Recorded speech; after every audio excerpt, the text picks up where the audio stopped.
माणसं पारधात पडली ना कधीच भलं होत नाही. पण 7 जन्माच्या गाठीत जर एकच दानवरा निर्वेशनी भेटला ना तर पुढच्या अनेक पिढ्या तुम्हाला राणी म्हणून जगता येतं. ही एका माणसाची कर्तबगारी असते. त्यांना सांभाळा. जे जिजाबाईलाही नाही सापडलं ना ते सांगतोय. आणि कठोळ्यात उभं केल्यानंतर एकानेही फरमान स्वीकारलं नाही तुकोबराचं. फक्त एकच, तुम्ही पात्रात, तुम्ही गुन्हा केलाय आणि तुम्हाला शिक्षा भोगावी लागेल. काय शिक्षा? तुम्ही आतापर्यंत जे काव्य लिखाण केलेलं आहे, आतापर्यंत आपण कीर्तनात काय ऐकलं, तुकोबरांनी गाथा बुडवला, पण कशामुळे बुडवला हे नाही ऐकायला भेटलं. आतापर्यंत हे सांगितलं गेलं तुकोबरांचा गाथा बुडवला. तुकोबरा कोणाच्याच चुकीत सापडत नव्हते, ना गावच्या पाटलाच्या ना गावात आलेल्या अनेक लोकांच्या.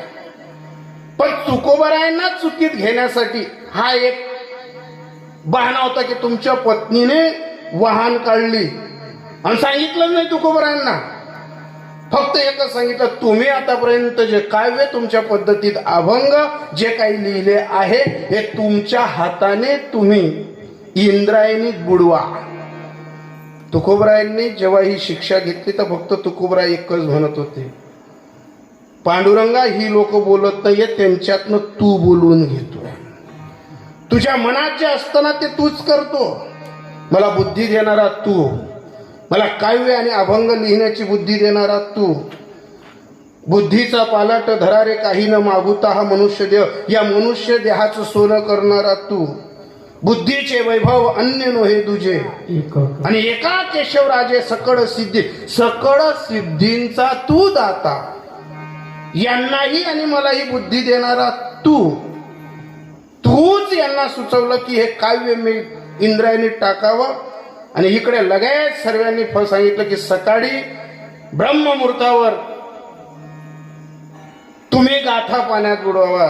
तुकोबराय जसे घरी आले आणि जसे घरी आले तसे रात्रीच ते पांडुरंगाचं जे लिखाण होतं अभंग पंचमेध गाथा मस्तक टेकलं आणि सांगितलं, बा पांडुरंगा, आतापर्यंत माऊलींच्या तोंडातनं ऐकलं होतं की जे ते संसार चित्रपटू उमटे, मनाचे मनुरूप पटू फाटे, मग सरोवर आटे मैक कैसी प्रतिमा उमटे. संसाराचा चित्रपट रंगवणारा तू, माझी या भक्तान काय संसाराची चिंता सांगणारा तू, आणि आज तू अशी गत केली. सकाळी सकाळी तोच गाथा उचलला, डोक्यावर ठेवला आणि इंद्रायणीत बुडवला महाराज. ज्या वेळेस इंद्रायणीमध्ये गाथा बुडवायला निघाले ना तुकोबरा, तर पहिलेच आवलीनं अटकवलं.